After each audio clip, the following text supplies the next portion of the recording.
Hi guys, good morning. Welcome to my channel Jasvik vlogs. So ఈరోజు video వచ్చేసి రథసప్తమి నాడు video అండి.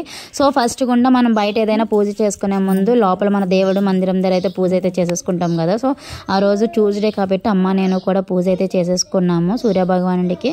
సో లోపల కూడా చిత్రపటం దగ్గర కూడా మేము దీపారాధన అయితే చేసేసాము. బయటకు వచ్చి ఇక్కడ మా ఇంటి దగ్గర అయితే వెలిగించుకోలేదు. సో పిల్లలతో అయితే కుదరదు కదా అని మా పిన్న అయితే వచ్చేయమన్నది. అసలు యాక్చువల్గా అయితే వెలిగించుకుందామని అయితే లేదు, కానీ అందుకంటే ముందే నేను వీడియోలో అయితే చాలా ఇంపార్టెంట్ విషయాలు అయితే చెప్తాను గైస్. సో వీడియో ఎవరైనా ఎండింగ్ వరకు అయితే చూడండి. ఏంటి అన్నది చాలా మంది కొత్తగా యూట్యూబ్ ఛానల్స్ పెట్టే వాళ్ళకి కూడా చాలా టిప్స్ అండ్ అంటే గైడ్లైన్స్ కూడా ఉన్నాయి గైస్. కొద్దిగా నేను చెప్పాలనుకుంటున్నాను. ఇంట్రెస్ట్ ఉన్న వాళ్ళు ఎండ్ వరకు అయితే చూడండి. అలాగే వీడియోకి ఒక లైక్ అయితే ఇవ్వండి, కామెంట్ చేయండి. సో ఇక్కడైతే పాలు పొంగించడానికి ఏరు పిడకలతో అయితే చేసాము. ఏరు పిడకలు అంటే మీ అందరికీ తెలిసిందే కదా, ఆవు పిడకలు అంటారు, ఆవు పేడతో చేసినవి.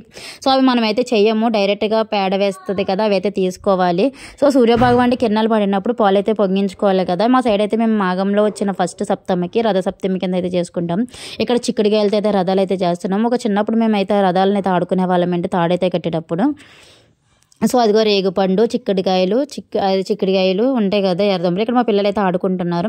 అసలు నార్మల్గా అయితే నేను వెలిగించుకుందామని అయితే అనుకోలేదు, కొద్దిగా ఎందుకు పిల్లలతో ఇబ్బంది అయిపోతుంది అని. మా పిన్ని అందే వచ్చాము మా ఇంటి దగ్గర వెలిగించుకుంది కానీ అంటే సరేనైతే అని పిన్నింటికి వెళ్ళి ఇక్కడ ఫైనల్గా అయితే పాలు అయితే పొంగినాయి. సో పొంగిన తర్వాత మనం బియ్యం అయితే వేస్తామండి. బియ్యం వేసినప్పుడు ఆ బియ్యంలో కొద్దిగా నెయ్యి అయితే కలుపుతారండి, ఎందుకంటే పరవన్నం అయితే వండుతారు. మనం నార్మల్గా ఎంత వండుదామన్నా కూడా టేస్ట్ అయితే రాదు, కానీ ఆ రోజు అయితే వచ్చింది. ఆ రోజు మా పిల్లలు కూడా మార్నింగ్ నుంచి కూడా ఏం తినలేదు, పూజ మేము చేస్తామని అన్నారు. సో అలాగైతే బియ్యం అయితే వేసాం, కానీ అది 3 సార్లు పొంగలు అయితే వస్తాయండి. నిజంగా చెప్పాలి అంటే అది దేవుడి కలాపన అయితే అనుకోవాలి సూర్యభగవానుడి. సో ఫస్ట్ పాలు పొంగిస్తేనే కానీ మేము అక్కడ పూజ అయితే చేసుకోకూడదు కదా సూర్యభగవానుడికి, ఆ నైవేద్యం అయితే పెట్టే వరకునే. సో అలాగ అందరం కూడా 3 టైమ్స్ అయితే వేసేసాము. అమ్మమ్మ, నేను, మా పిన్ని, అమ్మ, మొత్తం మా పిల్లలు కూడా వేసేసాము. సో అలా వేసిన తర్వాత కూర్చొని అయితే పూజకి అయితే అన్నీ చేసుకుంటున్నాం. కానీ ఇక్కడ యూట్యూబ్ ఛానల్ కోసం అయితే చెప్తానన్నాను కదా.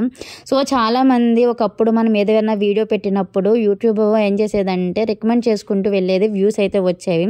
సో వ్యూస్ని బట్టి వెళ్తుంటే ప్రతి ఒక్కరికి లైక్స్ అయితే వచ్చాయి. కానీ ఇప్పుడు ఉన్న గైడ్లైన్స్ ప్రకారము 2025 ఆల్గరిథం ప్రకారము మనకి వీడియో వ్యూస్ అన్నది ఇంపార్టెంట్ కాదండి, వీడియో లైక్స్ ఇంపార్టెంట్ అట. సో ప్రతి ఒక్కరు తెలుసుకోవాల్సింది ఇదే, మాకు వ్యూస్ రావట్లేదని అయితే అనుకోవద్దు. ఫస్ట్ ఆఫ్ ఆల్ లైక్ అయితే ఇస్తేనే వీడియో అనేది కొద్దిమందికి అయితే వెళ్తుంది. సో మనం వీడియో చూసే ముందు ఎవరైనా కూడా ఇంట్రెస్ట్ ఉండి సపోర్ట్ చేద్దామన్న ప్రతి ఒక్కరు ఒక లైక్ అయితే ఇచ్చుకోండి. అలాగే కామెంట్ చేయండి. అప్పుడు కామెంట్స్ కూడా ఎక్కువ కామెంట్స్ ఉండి వాళ్ళ యొక్క ఇంప్రెషన్స్ని బట్టి అయితే వీడియో అయితే త్రూ అవుట్ అయితే చేసి మళ్ళీ అండ్ రికమెండ్ అయితే చేస్తుందంట. సో అక్కడ ఫైనల్గా అయితే అక్కడ పరమాన్నం అయితే కంప్లీట్ అయిపోయింది. ఇక్కడ సూర్యభగవాన్ దగ్గర అయితే ఇదిగోండి జిల్లెడాకులు, చెరుకు గల్ల, అట్టుపళ్ళు, రేగుపళ్ళు మొత్తము నైవేద్యం అయితే పెట్టేది. ఇదిగోండి ఒత్తులు అన్నీ వేసేసుకున్నాం. ఇక్కడ రథాల మీద కూడా చిక్కుడాకులు కానీ తమలపాకులు కానీ ఏముంటే అవి అయితే పెట్టేసుకున్నాం. సో ఒక్కొక్కరు కూడా ఇంకా ప్రసాదం అయితే అక్కడ కంప్లీట్ అయిపోయింది కదా, పాలు అయితే పొంగించాం కదా అని ఇక్కడ దీపారాధన కూడా అయితే చేసేసుకుంటున్నాము. సో ఒకరు అలా అయితే సింపుల్గా అయితే చేసాము. ఇదిగోండి నేనైతే దీపారాధన చేశాను. ఏందోనండి మనం ఏం చేద్దామన్నా కూడా మనకి పెద్ద భయం. చూడండి అక్కడ దీపారాధన చేసినప్పుడు వెళ్ళిపోతున్నాను, పక్కన అగ్గి కూడా తగులుతుంటే అంతేనండి, కొన్ని ప్రాణాలు అట్టా ఉంటాయి కదా భయపడినట్టు. సో ప్రతి ఒక్కరు కూడా చాలామంది రథసప్తమి అయితే చేసుకుంటారు ఇండియాలో అయితే. మరి కొద్దిమంది విలేజెస్లో కొద్దిమందికి ఆచారం అంటారు, ఉన్నవి లేవో అంటారు. సో యూట్యూబ్ అన్నది ఎప్పటికప్పుడు మనకి కొన్ని గైడ్లైన్స్ కానీ కొన్ని ఆల్గరిథం అయితే చేంజ్ చేస్తున్నారు. ఖచ్చితంగా ఇవైతే తెలుసుకోవాలండి. కానీ ఇప్పుడు ఛానల్ స్టార్ట్ చేసే వాళ్ళు ప్రతి ఒక్కరు కూడా first of all channel create చేయాలంటే ఫస్ట్ ఆఫ్ ఆల్ సెల్ఫీ అయితే తీసుకుంటుందంట. సో అలాగే పెట్టిన 3 months వరకు కూడా మన లైవ్స్ అయితే కండక్ట్ చేయడానికి అవ్వదు, కానీ లైవ్స్లో కూడా ఒక ఫేక్ మెయిల్ అయితే వస్తుందండి, నోటిఫికేషన్ వార్నింగ్ అని. సో అదైతే ఏం ప్రాబ్లం కాదంటే నేను టెక్ ఛానల్స్ వాళ్ళని అయితే అడిగాను.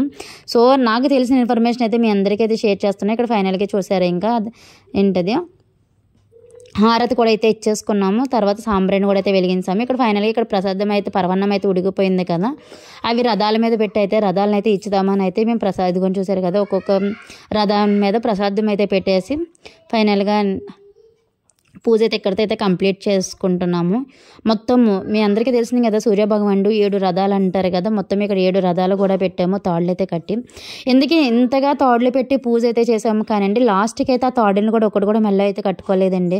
నిజంగా మాకున్న మతిమరుపుకి ఎవ్వరు కూడా ఈవినింగ్ వరకు కూడా ఎవరికి గుర్తుకు రాలేదు. ఇన్కేస్ నాకే కానీ మా పిన్నికి కానీ ఎవరికి కూడా గుర్తుకు రాలేదు మెల్ల తాళ్ళు కట్టుకొని. అవి మా పిల్లలకు కూడా ముందు పొడిపించాము అమ్మమ్మతో, కానీ మేము ఎవరైతే కట్టుకోలేదు. సో అంత మతిమరుపు అయితే అయిపోయిందండి. రేగుపళ్ళు మీ అందరికీ తెలిసిందే కదా, పిల్లలకి రేగుపళ్ళు పోస్తాం కదా భోగి దగ్గర నుంచి. సో ఈ రేగుపండు కూడా చాలా విశిష్టమైనదండి మాఘమాసంలో. సో ఫైనల్గా అయితే ఇక్కడితో అయితే ఇలాగైతే పూజ అయితే కంప్లీట్ అయిపోయిన తర్వాత రథాలను అయితే 3 సార్లు అయితే లాగాలండి ఇలా రథంని. అంటే 7 గుర్రాల మీద సూర్యభగవానుడు అయితే వెళ్తాడు కాబట్టి ఆ 7 రథాలను లాగడం వల్ల ఈరోజు చాలా స్పెషల్ విశిష్టత అంటారు. మనం ఎక్కడికి హరసవిల్లాట శ్రీకర్మ వెళ్ళలేని వాళ్ళం ఏం చేస్తాం, ఇంట్లోనే ఉండి అయితే పూజ చేసుకుంటాం కదా. సో నేను కూడా అయితే ఒక్కొక్కటి 3 టైమ్స్ అయితే లాగేశానండి 7 గుర్రాలని. సో ఇక్కడ అయితే ఒక చిన్న ఆచారం అయితే ఉంటుందట. సో నాకైతే తెలియదు, మా పిన్ని అయితే చెప్తుంది. నువ్వు చేస్తావా అంది. నాకైతే తెలియదు పిన్ని, నేనైతే చేయను, నువ్వైతే చెయ్యు అన్నాం. ఇక్కడ చూసారు కదా రథమ్మని, అక్కడ పాలు పొంగించాం కదా మనం, దాయలు అయితే వేసాం కదా. సో మేమైతే దాయలు అయితే అంటాము. ఆ దాయల చుట్టూరున అయితే 3 టైమ్స్ తిప్పాలి అట రథాన్ని. ఎప్పుడు తిప్పేసి అలా పక్కన సైడ్కి అయితే పెడుతుందంట. సో నాకైతే తెలియదు, ఫస్ట్ టైం అయితే చూస్తున్నా పిన్ని అన్నాం. సరే నువ్వేం లాగుతావా అంటే, వద్దు పిన్ని నువ్వు లాగు నేను చూస్తా అన్నాను. అక్కడ లాగే టైంలోనే రథాలకి 2 చక్రాలు అయితే ఊడిపోయినాయండి. నిజంగా ఆ రథం కూడా 2 చక్రాలు ఊడిపోయిన తర్వాత ఎలా రన్ అవుతుంది అనుకున్నాను, కానీ ఫాస్ట్గా అయితే వెళ్ళిపోయింది ఊడిపోయిన తర్వాత. సో అలా 3 టైమ్స్ లాగేసి అక్కడ దాయల దగ్గర అయితే పక్కన అయితే పెట్టేసి దండం అయితే పెట్టుకోవాలంట. సో నేను కూడా అయితే అక్కడ లాగిన దగ్గర వదిలేసి దండం అయితే పెట్టుకున్నాను. ఇక్కడైతే పరవన్నాన్ని కూడా ఇంకా ఫైనల్గా అయితే పరవన్నం కూడా అయితే కంప్లీట్ అయిపోయింది. దేవునికి అయితే కూడా పెట్టేసాము మనము. నిజం చెప్పాలంటే మనం నార్మల్గా వండుకున్న పరవన్నం కంటే నా రోజు పరవన్నం అయితే మస్తు టేస్ట్ అయితే వస్తుందండి. మేము అన్నప్రసన్న కానీ ఏమైతే మాకు కొన్ని ఆచారాలు అయితే ఉండవండి. సో అలాంటప్పుడు మేము ఏం చేస్తామంటే, నాకు చాలా స్పెషల్గా బాగా గుర్తుకొచ్చేది, నా పిల్లలు పుట్టినప్పుడు 7 డేస్కి రథసప్తమి అయితే వచ్చిందండి 2021లో. సో మా పిల్లలకి అన్నప్రసన్న చేయకుండానే మేము ఆ ప్రసాదం అయితే అన్నప్రసన్న కింద అయితే పెట్టేస్తామండి. ఇదండి వీడియో. కానీ లైక్ చేయండి, షేర్ చేయండి, సబ్స్క్రైబ్ చేసుకోండి. Stay tuned for next.